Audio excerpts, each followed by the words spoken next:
ассалому алайкум бинандагони гиромӣ, ҳаводорон, алоқамандон ва дӯстдорони футбол.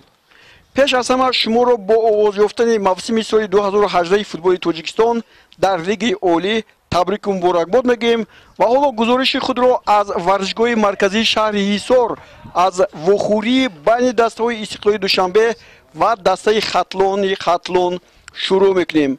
ҳоло соҳибони майдон бо пироҳанҳои сурх тӯбро дар ихтиёрашон доранд.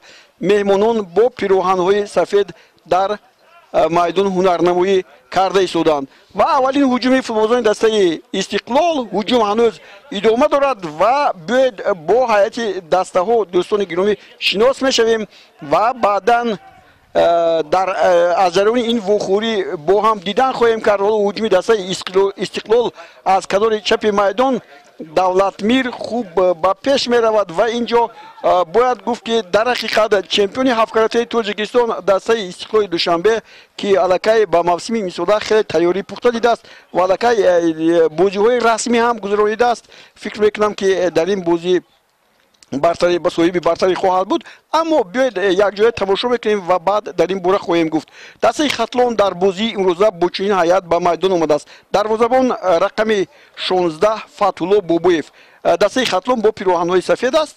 рақами 44 Холмурод Назаров, 73 Алишер Баротов, 17 Наимҷон Иброҳимзода, рақами 32 Далер Шомуродов, 63 Умарҷон Шарифов, рақами 27 Мухтор Ортиқов, рақами 90 Ҷамолиддин Зардиев. ҳоло ҳуҷуми дастаи Хатлонро мебинем. 22 Отабек Каримов, 15 Парвиз Охунов ва рақами 19 Наврӯз Рустамов. ҳоло боз инҷо аллакай як қоида вайронкунӣ ба чашм расид. Далер Шомуродов дар инҷо қоидаи бозиро вайрон кард дар муқобили Муҳаммадҷони Ҳасан. хуб дар бораи Муҳаммадҷони Ҳасан ҳоло ҳам сухан хоҳем гуфт, чунки Муҳаммадҷони Ҳасан дигар Муҳаммадҷони Ҳасан нест, фамилияи худро дигар кардааст, ӯ Муҳаммадҷон Раҳимов аст. хуб дар ин бора дар вақте ки шиносоӣ бо дастаи Истиқлол оғоз меёбад хоҳем гуфт. ҳоло зарбаи ҷаримавӣ Нозим Бобоҷонов дар назди тӯби истода аст ва ҳамаи бозигарони дастаи Истиқлол дар майдони назди дарвоза қарор доранд. Нозим Бобоҷонов тавре мо медонем хуб партобҳои хубро ба анҷом расонад. ҳоло зарбаи Нозим Бобоҷонов ва муҳофизатгарон ин тӯбро бартараф карданд. хуб сармураббии дастаи Хатлон Меҳроб Заурбеков аст. ба ӯ Асаддин Ҳабибуллоев кӯмак мерасонад. хуб дар бораи раиси даста ҳам ҳаминро гуфтанӣ ҳастем ки Исроил Шарипов ҳамеша бо дастаи Вахш буд ва имрӯз бо дастаи Хатлон ки соли равон номи худро тағйир дод. хуб ба ҳамагон маълум аст ки шаҳри Қурғонтепа ҳам имрӯз номи худро тағйир дод ва Хатлон аст ва Вахш ҳам дар ин баробар тавонист номи худро дигар кунад. хуб ин таърихе ки дастаи Вахши Қурғонтепа дошт ба дастаи Хатлон хоҳад гузашт ва ин яъне идомаи таърихи ҳамон дастаи Вахши овозадор ҳам ҳаст. футболбозони дастаи Хатлон ҳуҷуми худро аз канори рост идома медиҳанд, тӯбро аниқтараш бо дасташон ба бозӣ медоранд. биёед бо ҳайати дастаи Истиқлол шинос мешавем. Николас Тошич дарвозабони дастаи Истиқлол таҳти рақами 1 дар майдон аст. ба Александр Гарбар рақами 33 муҳофизатгарон, 27 Алишер Шарипов. ин бозигари нави дастаи Истиқлоли Душанбе аст. ин Алишер Шарипов соли гузашта дар дастаи Регари Тадаст бозӣ мекард. рақами 6 Даврон Эргашев ҳам имсол ба дастаи Истиқлол пайваст. бозигари дастаи Мунтахаби Тоҷикистон ва ҳамчунин намоянда аз чемпионати Қазоқистон аст, аз ЖТСУ ва чун шартномааш ба анҷом расидааст дар дастаи Истиқлол ба дастаи Истиқлол баргашт. ҳоло дӯстони гиромӣ рақами 28 Табрези Давлатмир, 28 Комрон Турсунов. ин бозигар ҳам аз дастаи Регари Тадаст ба дастаи Истиқлол гузаштааст. рақами 7 Сергей Тихановский. дар бораи ин бозигар ҳам дар ҷараёни гузоришамо ба шумо хоҳем гуфт. 11 Муҳаммадҷони Ҳасан. гуфтем Муҳаммадҷони Ҳасан фамилияи худро яъне номи падари худро иваз кард. акнун Муҳаммадҷони Ҳасан не, Муҳаммадҷон Раҳимов дар майдон бозӣ мекунад. зериш рақами 11 13 Нозим Бобоҷонов, 14 Шеридин Бобоев ва 17 Дилшод Восиев. аввалин ҳолати ғайрибозӣ дар вохӯрии имрӯза Дилшод Восиев ва Шеридин Бобоев дар сафи пеши даста қарор доштанд. Хуб баргашти капитани собиқи дастаи Исроил Душанбе ба ҷои худ, яъне бозубанди капитаниро Дилшод Восиев аз нав ба худ баргардонид. Хуб дар ин бора ҳам дар ҷараёни гузоришамо хоҳем гуфт. Сармураббии даста Муҳсин Муҳаммадиев ба ӯ Алишер Тухтаев кӯмак мерасонанд. Хуб ин чанд лаҳзае буд дӯстони гиромӣ дар бораи ҳайати дастаҳои дар майдон буда. ҳоло боз ҳуҷуми дастаи Истиқлол хато нест мегӯяд довар ва хатлониҳо ба ҳуҷум мегузаранд. Аз канори рост ҳуҷуми онҳо аслан ташкил мешавад ва бубинед мо ҳоло алҳол надидем ки аз тарафи чап ҳам ҳуҷум карда бошанд. Стошич тӯбро ба муҳофизатгарон бармегардад. Хуб ман дар бораи дӯстони гиромӣ дар бораи доварон чизе ҳоло нагуфтам. Доварон дар бозии имрӯза инҳоянд. Довар дар майдон Абдурашид Муродов аз шаҳри Турсунзода, ба ӯ Холмурод Абдусаломов аз шаҳри Нав ва ҳамчунин Насим Ҳомидов аз шаҳри Душанбе кӯмак мерасонанд. Довари эҳтиётӣ Абдулло Давлатов. нозири доварон дар вохӯрии имрӯза ҳоло боз ҳолати ғайрибозӣ буд барои Дилшод Восиев, аммо Дилшод Восиев тӯб ба ӯ нарасид. нозири доварон Турдибек Қушназаров аз вилояти Суғд ва комиссари бозӣ Шавкат Ахмедов аз шаҳри Душанбе. хуб дар ин лаҳзае ки ҳоло дӯстони гиромӣ мебинем бозӣ бо бартарии дастаи Истиқлоли Душанбе мегузарад. ҳоло футболбозони ин даста тӯбро дар ихтиёр доранд ва гуфтан ба маврид аст ки имсол аллакай ин дастаҳо бо ҳам як вохӯриро барпо карданд. ин дар радифи бозиҳои ҷоми Федератсияи футболи Тоҷикистон буд ва дар он вохӯрӣ дастаи Истиқлол бо ҳисоби 1-0 ба пирӯзӣ комёб гардид. ҳоло мубориза барои тӯб аст ва тавре мебинем Комрон Турсунов ин тӯбро рабуда натавонист ва муҳофизатгар аз ӯ беҳтар буд. Фатулло Бобоеве ки соли гузашта дар ҳайати дастаи клуби марказии варзиши артиши Помир ҳам бозӣ мекард. ҳоло шарафи дастаи хатлонро ҳимоя мекунад ва фикр мекунам ки яке аз дарвозабонҳои боистеъдод ҳам ҳаст. вале имрӯз ҳоло хоҳем дид ки ин бозингар ба мавсими соли 2018 чӣ гуна тайёр шудааст.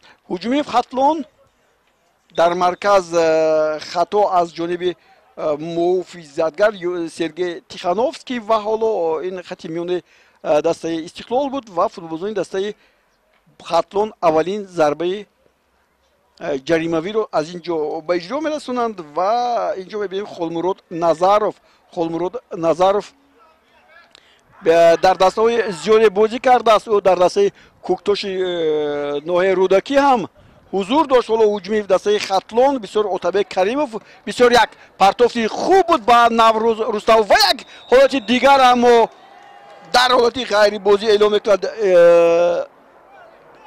довари майдон. ин ҳолате ки футболбозони дастаи хатлон ба вуҷуд оварданд. пеш аз он ки ин ҳолат буд Наврӯз Рустамов бисёр ҳам дар ҳолати муфиди голзанӣ ҳузур дошт ва намедонам ин ҳолате буд ки муҳофизатгарон дар ин ҷо даст боло буданд нисбат ба ҳамлагарон. хуб ин як гӯем занголае буд барои дастаи ва ин ҷо ҳисоб кушода мешавад ва дӯстони гиромӣ голи аввалин ҳолати ғайрибозӣ фикр мекунам ки набуд, чунки аллакай Муҳаммадҷон Раҳимов аз дарвозабон ҳам гузашта буд ва голи аввалин аз ҷониби Шеридин Бобоев. ин дӯстони гиромӣ нахустин тӯб ё худ голе ки дар мавсими соли 2018 ба дарвозаи дастаи хатлон ворид шуд ва ҳамин тавр ҳам ҳаст дар таърихи футболи Тоҷикистон. ин аввалин гол сабт мешавад, ҳарчанд гуфтан ба маврид аст ки шояд аз ин голе ки зада шуд дар дақиқаҳои аввал боз ҳам барвақттар дар дигар бозӣ вохӯриҳо гол зада шавад, аммо Шеридин Бобоев ҳамчун муаллифи голи аввалин боқӣ мемонад ва акнун футболбозони дастаи хатлон ба ин голи задашуда чӣ гуна ҷавоб хоҳанд дод. ҳоло мебинем ин ҷо Муҳаммадҷон Раҳимов хеле хуб бозӣ мекунад. Нозим Бобоҷонов боз як партоби дигар ба канори чапи майдон. боз дар ҳолати хуб бобоев қарор дошт, аммо Турсунов тӯбро ба марказ мепартояд ва инҷо муҳофизатгарон саросима намешаванд. инҷо Ҷамолиддин Зардиев тӯбро аниқ ба ҳамдастаи худ дод ва ҳуҷуми дастаи Хатлон боз аз канори рости майдон. онҳо умуман канори ростро хуб истифода мебаранд, гуфтам ман, ва инҷо тӯб бармегардад ба истиқлолиҳо.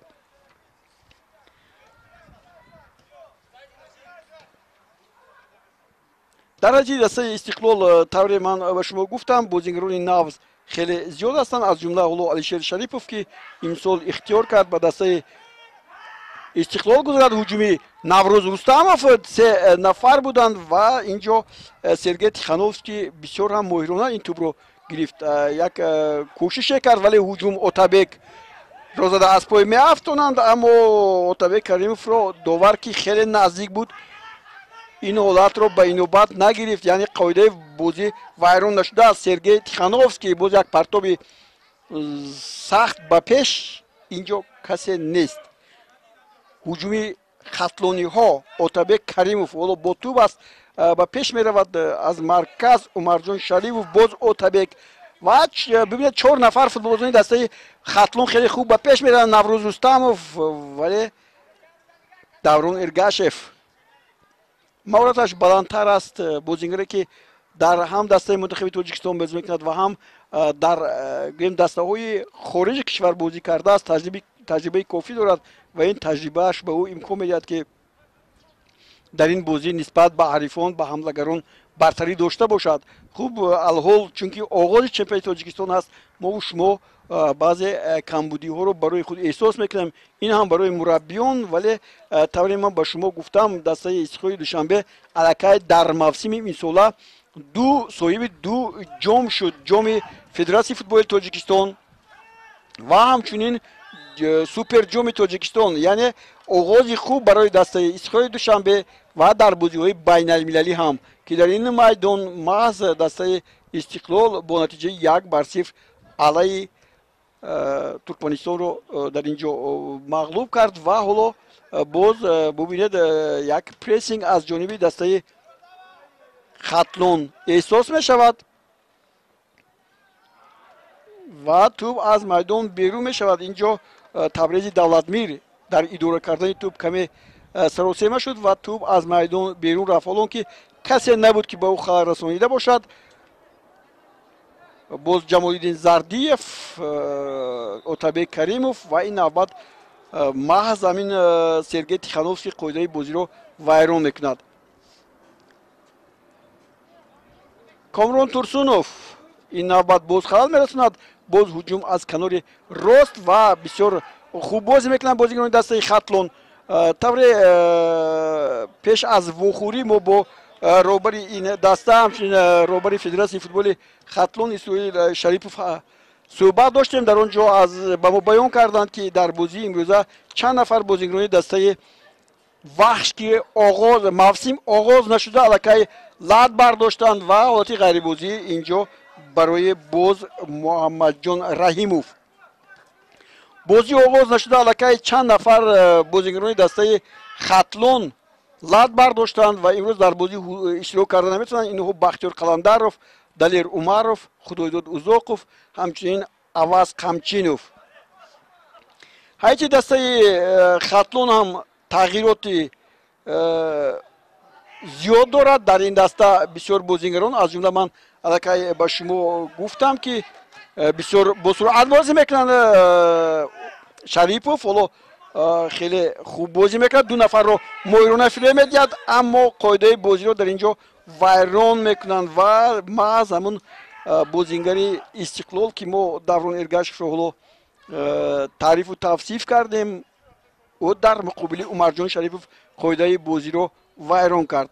хуб довар чӣ қарор мебарад? зарба бояд зада шавад. маҳз ин зарбаро ҳоло Холмурод Назаров ба иҷро мерасонад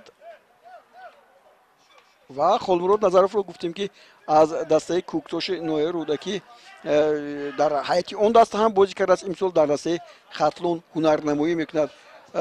дигар бозигароне ҳам ҳастанд. ҳоло боз як ҳолати хеле хуб بسیار عالی و ببینید عمرجان شریفов بود اینجا. بسیار حالت خوبی گلزنی برای فوتبال بازان دسته خطلان.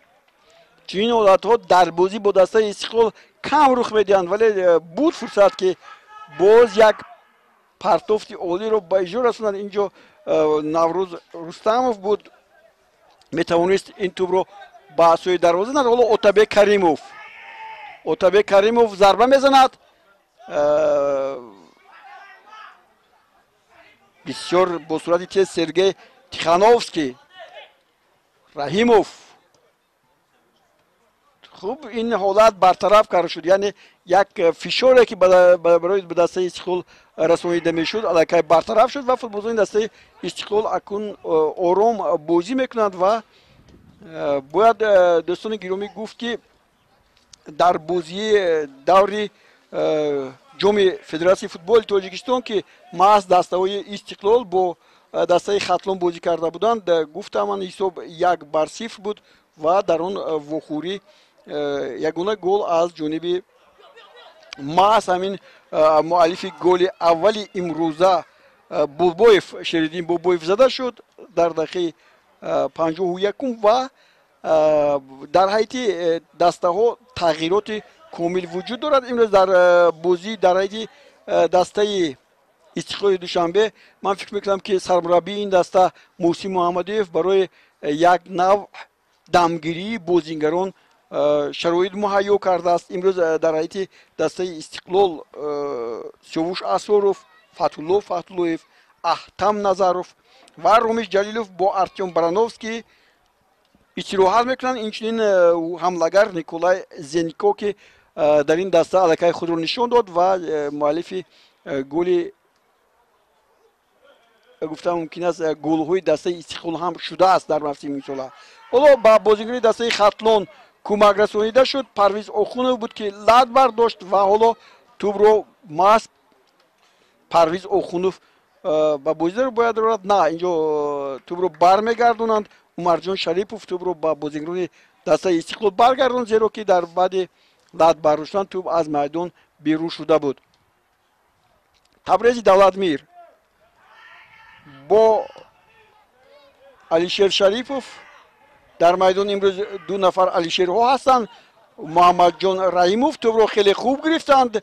خالمراد نظرов و توپ رو از دست میدهد و سرگی تیخانوفسکی یک پرتابی عالی بود و اینجا دیدید چگونه ضربه میزند شریدین بابویف یک هدف خیلی خوب جوان بازیگر عضو دسته منتخب جوانی تاجیکستان هست. بسیار یعنی لحظه های قلای گلزنی رو خوب درک میکند و با زدن گل قادر میشود. اگر دسته استقلال رو در موسم امسال ببینیم گل های او شمارهشون خیلی زیاد است. حتی در بازی هایی که تیاری خود رو دسته استقلال دوشنبه در ازبکستان دید او حتی در یک وخوری 4 گل هم زد. ولی در بازی که در همین میدان بود با در بازی بین المللی جام کنفدراسیون فوتبال آسیا، هرچند دیر به میدان اومد شریدین بابویف توپ رو برگردانید اما تجربه نرسید. یعنی یک نوع فشار بازی بین المللی با او تاثیر خود را گذاشت و در نتیجه 2 کارت زرد و از میدان رانده شد. خب بازیگر جوان امید بخش فکر میکنم که چنین کمبودی ها برطرف خواهند شد. هجوم دسته استقلال دوشنبه باز یک حمله هجوم برای کامران تورسونوف در موسم سال گذشته در دسته رگری تداز آنقدر گل های زیاد نزد. بسیار هم لدبرداری های زیاد به او امکان دادن که در میدان دویمو باشد و از همین خاطر هم طور مخلصان فوتبال خوب میدونند. دوستان گرامی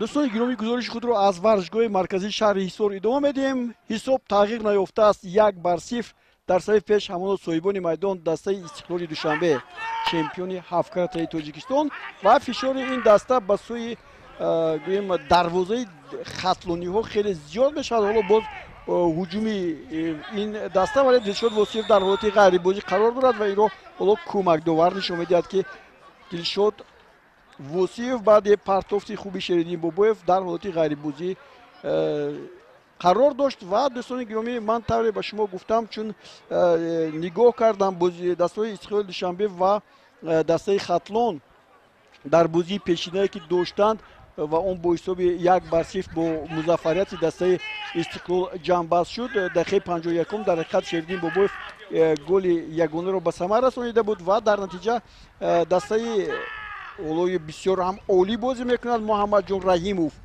الکی ما گفتیم که محمد جان حسن رو دیگر رحیموف بگیم و با همین باید عادت هم کرد. به هر نوع دسته استقلال دوشنبه در این وخوری که هست با برتری خیلی صویب هست و حالا باز فوتبال‌بازان این دسته هر دو کنار رو خوب استفاده میبرند. از طرف دیگر باید گفت که دسته های استقلال و سابق وحش قرغان تپه که امروز دام خود رو به خطلان تبدیل داده است بازی های زیادی بین هم گذرانیدند و تنها در یک وخوری از روی اون سندهایی که به دست ما رسیده است وحش به غلبه کامیاب شده است. بازی های دیگر باشند با پیروزی دسته استقلال دوشنبه حتی 14 وخوری با غلبه آنها با انجام رسیده است. خب این در حال هست که در حیطی دسته خطلان امروز بازیگرانی نه اونقدر پرقوت حضور دارند. چند نفر بازیگران این دسته الکی لد برشان اولاد بود. یک هجومی بسیار خطرناک بود اینجا دوستان گرامی. سرگئی تیخانوفسکی بسیار هم عالی بازی کرد از بالای سری محافظتگران و دروازه‌بان توپ رو به سوی دروازه کوفت و طوری دیدیم تیری دروازه دسته خطلان رو از گل دوم امین نگاه داشت. باز یک گل دیگر اینجا تبریزی دولتمیر ضربه تبریزی کامران تورسونوف دوستان گرامی. من فکر کردم که تبریز است، نه تبریز حالا در مرکزی میدان است و حالا با توپ صف پیشون دسته خطلان ولی استقلال باز توپ رو به خود برمیگرداند و آنها هجومی خود رو باز تشکیل میدهند. اینجا چند لحظه است که نازیم باباجانوف رو ما در بازی نمیبینیم، کمی به طرف چپ گذشته است و هنرنمایش نظررس نیست، در حالتهای ضروری در همون جایی که هست پیدا نمیشه. حالا اینجا دولتمیر است و باز سرگئی تیخانوفسکی بسیار نمایان هم هست، هم در خط محافظت و هم در خط پیش دسته و که یک ضربهش رو ما و شما دیدیم. باز یک پرتابی خوب به دلشاد واسیف، اما دروازه‌بان فتح‌الله بابویف در جای خود است و این توپ رو داشته میگیرد. توپ اول رو دوستان گرامی ما به شما گفتیم در دقیقه دهم یگانه توپ رو شریدین بابویف از پرتافت محمد جان رحیموف وردی توری دروازه دسته خطلان کرد. تا انجام وخوری در قسم اول وقتی کم باقی مانده است. هنوز ببینید فوتبالبازان دسته خطلان از مرکزی میدان به سوی دروازه دسته استقلال گذشتن نمیتوانند، زیرا خط میانه به آنها امکان نمیدهد که یک طرح بازی خود رو دیگر کنند و حالا محافظه‌گر دوان ارگاشه و پیش میرند. باز یک پرتاب دیگر و باز یک گل. این گل زیبا از جانب باز همون شریدین بابویف است.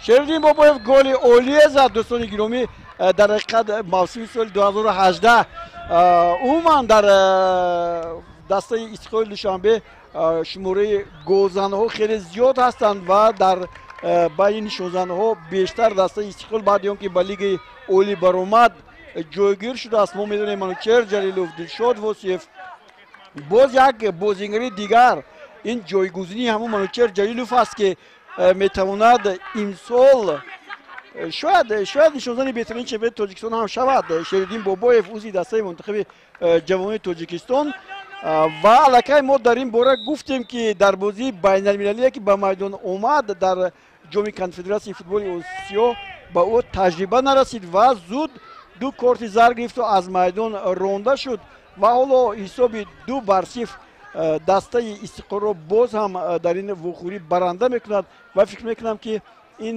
голи дуввум таъсираш ба дастаи Хатлон бештар хоҳад расид. Алишер Шарипов бозигари собиқи дастаи Регари Тадас ки имрӯз шарафи Истиқлолро ҳимоя мекунад, дар бозии имрӯза дар қисми аввал маҳораташ хуб аст ва намоён ҳам ҳаст. ҳоло боз ҳуҷуми истиқлолиҳо ба анҷом расид ва дар маркази майдон бо тӯб футболбозони дастаи Хатлон хато мекунанд. Дилшод Восиев бисёр ҳам хуб як партоби дигар баз Комил Турсунов танҳо аст ва голи севимро мебинем. На офарин инҷо Фатулло Бобоев дарвозабони дастаи Хатлон голи севиме ки 100% буд метавонист ворид дарвоза гардад. Ин вазъиятро бартараф кард. Ин гӯем дастоварро ба Фатулло Бобоев мансуб донистан мумкин аст. ҳоло Наврӯз Рустамов як зарба ба сӯи майдони назди дарвоза, инҷо касе нест ва аллакай Комрон Турсунов ба кӯмаки муҳофизатгарон баргаштааст. ду бозингари дастаи Регар инҷо ҳам Алишер ва ҳам Комрон якдигар фаҳмишон хуб аст ва инҷо мо аллакай дидем ки онҳо бо ҳам бозӣ мекунанд ва дар нигоҳдории тӯб бартариро ба дастаи Истиқлол рабт медиҳанд. ҳоло боз ҳуҷуми дастаи Истиқлол инҷо Даврон Эргашев бо Дилшод Восиев ва ниҳоят Сергей Тихановский. ба ҳар нав дӯстони гиромӣ гуфтан ҷоиз аст ки агар дар бозии ҷоми Федератсияи футболи Тоҷикистон ҳарчанд дастаи Хатлон бо ҳисоби 1-0 мағлуб шуда бошад, онҷо бозингарони дигаре ки мо ба шумо гуфтем ва дар ин бозӣ нестанд, Бахтиёр Қаландаров, Далер Умаров, Худойдод Узоқов, инчунин Аваз Қамчинов ҳам ба майдон омада буд, ширкат доштанд. Имрӯз ин бозингарон нестанд ва ҳис мешавад ки он норасоии ладбардорие ки ба дастаи Хатлон таъсир расонидааст дар ин бозӣ ҳис мегардад. ҳоло қисми аввал ба анҷом нарасидааст, 2-0 ба дафъи Истиқлол аст ва мо шумо боз голҳои дигарро ҳам хоҳем дид. Стошич кам ба бозӣ ҳамроҳ мешавад, чунки ҳамла нест ба сӯи дарвозаи дастаи Истиқлол, ҳарчанд дар оғози ин бозиҳо буд имконият барои Наврӯз Рустамов ва боз як қариб хато карда буданд. хуб Фатулло Бобоев дарвозабон хуб имконият ёфт ки ин тӯбро хеле хуб аз назди дарвозааш ба берун фиристад ва як имконияти дигар барои дастаи ҳоло Хатлон, вале аллакай он вазъияти қулае ки бояд бо голзанӣ ҷамъбаст мешуд анҷом ёфт ва боз Стошич ин навбат ба тӯб соҳиб шуд ва зуд ҳуҷуми дастаи Истиқлол. хуб Истиқлол ба шумо дӯстони гиромӣ, чун мавсими нави футболи Тоҷикистон аст, мавсими чемпионати 27-ми Тоҷикистон аст, бояд гуфт Наврӯз Рустамов ва инҷо ҳолати ғайрибозӣ нишон медиҳанд доварон, асос кӯмакдовари ин вохӯрӣ ба довари асосӣ ва футбол дар инҷо бозӣ нигоҳ дошта шуд ва яке аз ҳуҷумҳое ки метавонист 4-2 буд инҷо Хатлон ба пеш равад, ин ҳуҷум боздошта шуд.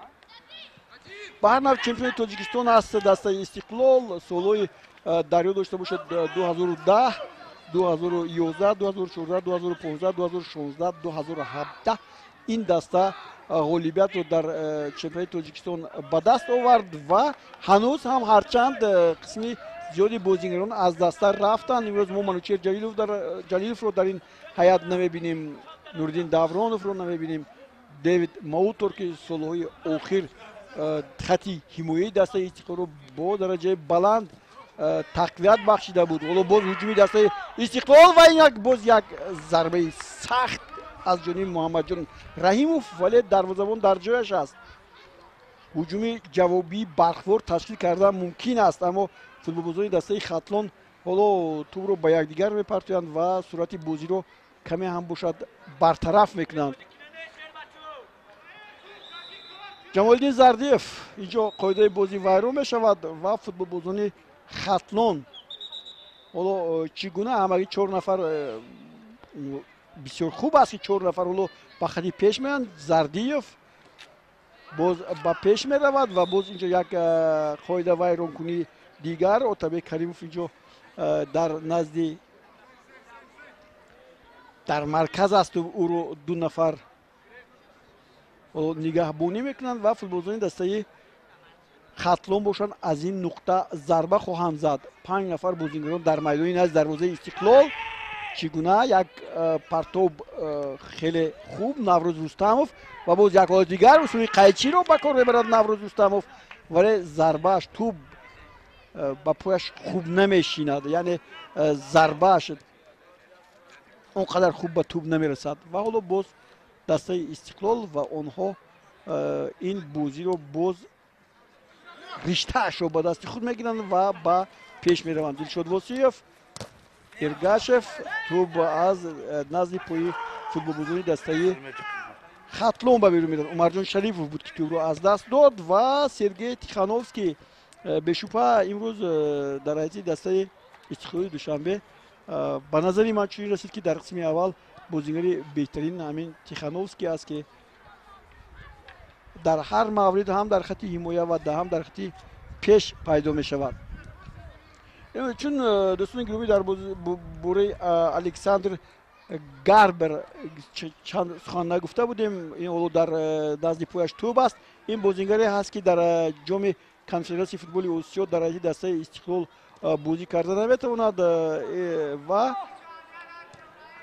دیگر 3 بازیگری که بازی میکنند آنها گفتم امروز در حیطی احتیاطی ایستادند و چون دسته استقلال دوشنبه پگاه علاقه با ترکمنستان سفر میکند برای برگزاری بازی دور دوم جام کنفدراسیون فوتبال آسیا. حالا محمد جان رحیموف باز ارگاشف اینجا آمده است، امکانیت خوب برای فوتبالبازان و اینجا فکر میکنم که قاعده بازی ویران نشده است میگوید داور، حالا که تورسونوف قاعده بازی رو فکر ویران کرده بود و کامران تورسونوف مؤلف گل نوبتی دسته استقلال میگردد. 3-0 کامران تورسونوف در حیطی دسته استقلال دوشنبه اولین گلش رو در موسم نو با نام خود ثبت کرد و امید هست که امسال برای این بازیگر کامران تورسونوف که سال گذشته در دسته ریگر اونقدر برابر بازی نکرده است، این سال موسم امسال رو خوب میگذراند و سزاوار گل‌های زیادی هم خواهد شد. به این امید هست بازیگران جوان هم گویم شریدین بابایف و هم مؤلف گل نوک زده شده کامران تورسونوف میتوانند در خط پیش دسته استقلال باز هم لحظه های دیگری گلزنی رو به وجود آورند و توانند که یکی از نشانه‌های بهترین هم باشند. خب به وقتی قسم اولی وخوری 1 دقیقه اضافه کرده شد و باز 1 دقیقه دیگر ما شما بازی بین دسته‌های استقلال دوشنبه و خطلون شهر خطلون رو تماشا میکنیم. ارگاشف مبارزه میبرد در حالت‌های در موردهای آخری قسم اول. دوران ارگاشف که به دسته استقلال طور گفتیم همین سال پیوست با خط هجوم بیشتر کمک میرسوند، به خط هجوم میآید و حالا باز ببینید پرتاب‌های این بازیگر رو از دسته ژتسیوف شرطنامه‌اش به انجام رسید و به یگان مبلغ با دسته استقلال دوشنبه گذشت. خب اینجا یک نورومی است و نازیم باباجانوف رو ما می‌بینیم. نازیم باباجانوف در بازی بین دسته‌های استقلال دوشنبه و علی یک بازی خوب رو دویر کرد. یک ضربهش به تیری دروازه برخورده بود. من گفتن ممکن است که بازی دسته استقلال بد نبود و اینجا دوستان گرامی قسم اولی وخوری به انجام رسد. 3-0 استقلال در صف پیش است و ما هم به تنفس میرویم.